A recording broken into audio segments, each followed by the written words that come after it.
Hola, soy la Basmati y hoy estoy con vosotros para contaros el cubismo. Es larguísimo y tiene muchísimos nombres, pero quisiera, para que no os perdáis en esa especie de nube gigante de algo que es sencillo, os voy a hacer una sinopsis rápida, porque yo, como he dicho un millón de veces, yo creo que todos los días vengo de arte, entonces nosotros lo aprendimos por la experiencia. Entonces yo he pintado cuadros cubistas de tal forma que lo aprendí sin leer nada y sin hacer nada. Entonces, mirar, nosotros heredamos del Renacimiento una perspectiva. Y eso es lo que domina cuando se hace una representación de un dibujo, pictórica, lo que sea, eso es lo que domina, con variaciones, de que predomina un color, no sé, hasta que de pronto Picasso y Braque deciden imaginaros un espejo al que le pegáis un martillazo, ¿no? Y entonces resulta que si vosotros normalmente veis un cuadro, normalmente solemos seguir la línea de la vista, o sea, izquierda a derecha, o sea, como cuando leemos, ¿no? Hacemos un barrido y entonces nosotros vemos ese cuadro, ¿no? Pero resulta que, porque suele tener una perspectiva caballero, unos puntos de fuga, etcétera, etcétera, ¿no? Pero resulta que Picasso y Braque lo que hacen es que ese espejo que hacemos una barrida le pega como un martillazo y lo rompe, con lo cual multiplica los puntos de fuga. Estamos en el punto cero de las vanguardias, de ahí viene todo. En fin, eso, con esa pequeña sinopsis, espero que os quedéis, por favor, no os perdáis. Os voy a decir muchísimos nombres, pero quedaros con Picasso, Braque y si acaso Juan Gris, nada más. Y bueno, y Cézanne, que de alguna forma tiene un poco que ver con la génesis de ellos, ¿vale? Como yo sé lo que es el cubismo, pero de alguna forma no estaba segura de poder transmitirlo, he cogido alguna idea de Calvo Serrayer, que es un historiador. Después de cogerla no estoy muy segura, porque la verdad es que no me gusta. Es que yo ahora, por la mañana, pinto y dibujo y sé cómo actuamos los artistas. Y los artistas no actuamos en introducción, nudo y desenlace, más bien hacemos las cosas y después nos quedamos ¿qué hemos hecho eso? Pero en fin, él intenta dar un proceso lógico que es el que os voy a contar yo un poquito al principio, pero ya os digo que no estoy muy de acuerdo, pero bueno, es para que lo entendáis. Así que ya sabéis, el cubismo es una vanguardia que se carga toda la herencia anterior simplemente porque se carga la perspectiva del Renacimiento, ¿vale? Y esos puntos de fuga. Bueno, a partir de ahí empiezo a contar el cubismo. Voy a leer algunas cosas porque hay una barbaridad de nombres. Ni yo misma, yo algunos sí que lo sabía, pero todo la verdad es que no. Y entonces, como lo quiero hacer condensado para que en 10 minutos, un cuarto de hora, resulte convincente, pues al final he hecho ahí un amasijo que espero que resulte convincente. Si alguna cosa veo que se complica, me la salto, ¿vale? Y bueno, os deseo lo mejor, que lo entendáis. Mañana seguramente os contaré Arval Alto. Mañana tengo que ir a ver a mi madre primero. Arval Alto, que es un arquitecto maravilloso. Y pasado mañana os volvemos sobre la vanguardia, ¿vale? Para no aburriros, para que vayáis conociendo cosas del siglo XX, para que todo no sea San Mateo, San Marcos, San Lucas y San Juan, para que sepáis que hay más arte en diseño, en arquitectura, etcétera. Bueno, diciendo esas palabras, empiezo con Georges Braque y Pablo Picasso. Espero que os guste. Bueno, ambos trabajan entre 1808 y 1812, me pica todo a esta hora, en sus talleres respectivamente y bueno, preparando en una primera fase. Calvo Serrayer dice que hay dos fases, yo no estoy de acuerdo, pero bueno, él lo dice y yo, por hacerlo más didáctico, lo voy a decir también. En una primera fase del cubismo, a la que él llama sintética. Bueno, no, la primera la llama analítica y la segunda la llama sintética. Es que le gustan a esto de historia del arte poner etiquetas, Dios mío. Pero bueno, no quiero transmitiros mi descreimiento. El impacto de esta revolución en el lenguaje artístico es de una magnitud gigantesca y bueno, sobre todo por lo que os he dicho, porque se carga toda la tradición del Renacimiento. Tengo que darme prisa porque tengo que contar muchas cosas. Hay dos tendencias.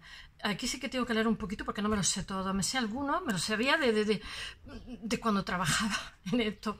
Hay dos tendencias. Uno de quienes se hacen sus fans al instante de generar cubismo y desarrollan lo desarrollan pero con variantes, como por ejemplo, lo voy a leer, los cubistas órficos, los simultaneístas o puristas, es que hay el ciento y la madre.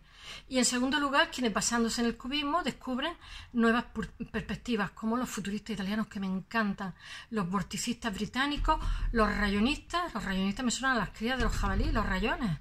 Y los suprematistas sí que los conozco, suprematistas rusos, y los neoplásticos holandeses, que son de Stig. No sé si lo había oído, ¿no? Bueno, pero en realidad su influencia va muchísimo más allá, porque no ha habido ningún movimiento de vanguardia como este, que es una bestialidad. Porque el cubismo es algo, es como el punto de arranque de la vanguardia, el punto cero de arranque de la vanguardia del siglo XX, porque a partir de ahí viene todo es todo. Ya he dicho que rompe con el sistema heredado del Renacimiento y bueno, genera otra realidad. Picasso y Braque lo que hacen es que multiplicar los puntos de fuga en el lienzo, ¿no? Y Carlos Serrayer dice que en un principio descomponen las facetas de un objeto, ¿no?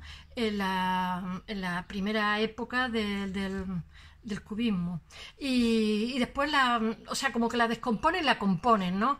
Y después la vuelven a hacer, pero descompuesta, prescindiendo de cualquier punto de vista. La analítica llega hasta ahí la primera fase, que se denomina analítica, llega, según Carlos Serrayer, lo digo porque yo no estoy de acuerdo, hasta 1912. Y esta descomposición del objeto se hace mediante formas geométricas, principios de estructuras cúbicas, que lo estoy leyendo porque es que no estoy nada de acuerdo.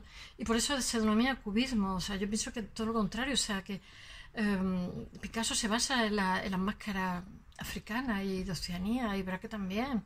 Y como mucho en Cézanne, pero bueno. A las que le van restando sensación volumétrica, que esto que no me gusta. Y bueno, ellos dicen que hay una segunda fase, que es la sintética, que va del 12 al 14 y 15. Y que bueno, que entonces que los colores son más vivos y que pegan como trozos. Y eso le llaman collage, que tiene que ver con pegar en francés. A partir de esta experiencia compartida de Braque y Picasso hay una evolución analítico-sintética de descomponer y componer. Y todo eso es una especie de vía, como os dije al principio del siglo, que los pintores estaban soñando en tener un lenguaje propio, autónomo, que no tuviera que ser lo que debiera de ser, por decirlo de alguna forma. Entonces, este sueño se plasma ahora en el cubismo, o sea, el sueño último de toda modernización que emprende el arte contemporáneo. Y a pesar de que Braque y Picasso no dan paso a un lenguaje totalmente abstracto, se supone que la abstracción viene también de aquí, entre otras, ¿sabes? Bueno, también deciros, pues no sé, que, mira, voy a buscar, ¿cómo se dice?, causas del cubismo, porque no es tan clara. Yo sigo diciendo que para mí no hay ni analítica ni descriptiva, hay simplemente máscara africana, hay influencia de Oriente también, de las chinoisières, de los franceses, que les gustaba muchísimo, en fin, ¿cómo se llama?, de los grabados japoneses, que no tienen perspectiva, pero bueno, vamos a coger a Cézanne. Los franceses dicen que es por Cézanne, que Cézanne realmente se pasa los últimos 25 años de su vida. Cézanne muere en 1906. Entonces Cézanne, los vanguardistas lo adoran, porque si Cézanne se ha pasado, es de Provence, de Aix, entonces se ha pasado los últimos 25 años pues haciendo como experimentos, ¿no? Y entonces eso lo conoce una minoría, que es la minoría vanguardista, por decirlo de alguna forma. Entonces él pinta todos los días. De hecho se le organizan dos exposiciones monográficas de Cézanne. Una, la voy a leer, una en 1904 y otra en 1907, que no me acuerdo de todo. La segunda es porque ya ha muerto la monográfica, son de 56 pinturas, y entonces ahí están Braque y Picasso en esa exposición, que están totalmente fascinados con Cézanne, porque Cézanne es como todo. Y Cézanne, os voy a decir una cosa: si va al monte Santa Victoria, y todo tiene como los bañistas, tiene retratos, y entonces todo el monte Victoria todos los días se va con una especie, un lienzo que lo estira allí, lo engancha, y entonces todos los días copia el mismo monte, la montaña Santa Victoria, y llega un momento que lo hace con esferas, círculos, cilindros, en fin, es un guiño de donde... Esto se ha dicho siempre que es la génesis del cubismo, quizá porque Braque y Picasso son posteriores y además lo adoran a Cézanne. Y quizás sea la génesis. Y bueno, ya os digo que llega un momento en que todo lo hace con figuras geométricas, todos los retratos, las bañistas, el monte de Santa Victoria, que todos los días se iba, que era un gordito que se iba ahí a pintar el monte, todos los días el mismo monte. Y bueno, realmente lo que está es como generando un lenguaje propio que las vanguardias van a enloquecer con él. Y que es todo a base de cubos, cilindros, y bueno. Entonces, de pronto, o sea, esto es la génesis, porque otros dicen que si, ¿cómo diría yo? Que si Einstein, que si Freud, que si las matemáticas, en fin, yo creo que son las máscaras africanas, los grabados japoneses y Cézanne, estoy segura. Bueno, la señorita Vignon se pinta en 1907 y eso deja perplejo a su círculo, porque esto es un escándalo incluso para los propios vanguardistas. Y bueno, Picasso lo que hace es, con ángulos agudos, retrata un burdel de mujeres que siempre, de alguna forma, el burdel era como el trozo de naturaleza salvaje que había en las ciudades, ¿no? De las mujeres, el instinto, la mujer desnuda, la sensualidad. Pero él lo pinta con ángulos agudos y con cierto sarcasmo. Tiene un punto terrorífico. Ese cuadro está en el MoMA, que lo tienen ahí. Mucha gente dice que bueno, que tienen a las prostitutas ahí como en un quirófano, tan perfecto, tan limpio todo. Y bueno, en realidad los franceses siempre habían tenido una tradición de la alegría de vivir, de mostrar los cuerpos desnudos de las mujeres, de las prostitutas, pero para mostrar la alegría de vivir, el eros y thanatos, el eros que aleja la muerte, como decían los griegos, ¿no? Pero y bueno, hay unos precedentes, ¿no? Que el almuerzo campestre de Manet, que también es como una prostituta, también están unas bañistas, y en una tradición muy francesa de, yo qué sé, mucho amor por la vida, ¿no? Porque el sexo, sin ello no estaríamos en este mundo. Pero bueno, Picasso era un bestiazo, y entonces lo que hace es mostrar a esas mujeres con cierto sarcasmo, con cierta ironía, yo que sé, transforma la máscara del prostíbulo, el instinto, y bueno, entonces verá que cuando ve ese cuadro se conmueve, y se conmueve pero de forma desagradable, porque el cuadro no te deja indiferente. Bueno, ahora como hemos crecido con él, pues como que no nos da tanto, pero y entonces él hace un cuadro que se llama El Desnudo. De alguna forma es como una réplica a ese cuadro de Picasso. Lo pinta a finales de 1907. Es una réplica, La señorita de Avignon, pero él más busca Cézanne. O sea, se basa un poco en Picasso, pero él busca más Cézanne, porque aquí hay como una especie de diálogo entre dos artistas nuestros. Picasso, que es bestia, violento, instintivo, intuitivo, no sé, yo qué sé, el españolazo del sur, y el otro que es más un francés cartesiano, más racional, más equilibrado, más sereno, más, yo qué sé, más sensato, para algunos, que no significa mejor artista, pero bueno, sus cuadros son maravillosos también. Entonces, entre Braque y Picasso generan, como he dicho, con sus pesquisas plásticas, entre 1910 una serie de círculo de seguidores, un círculo de fans, y de ahí salen movimientos y pintores de muchísimo valor. O sea, cuando están empezando el cubismo ya tienen montones de fans. Lo voy a leerlo. Salen los movimientos, salen movimientos y artistas. Voy a decir primero los movimientos y luego los artistas. De los movimientos, el orfismo, que apuesta por el color tras la severa etapa del cubismo analítico. Ya estamos con la distinción, y hace su aparición en 1913, teniendo a Robert Delaunay. También he hecho cuadros de Robert Delaunay y su mujer, que era maravillosa, Sonia Tres, que se puso a trabajar para que su marido era tan buena o mejor artista que se puso a trabajar para que él no tuviera que trabajar. Así somos las mujeres de tontas. ¡Bah! Después surge también el purismo, gracias a Messet, que eso en 1918, pero todo esto viene del cubismo, y a Medez, Osenfant, y un hombre que no sonará, que se llama Charles-Édouard Jeanneret, que luego se pondría el nombre de Le Corbusier.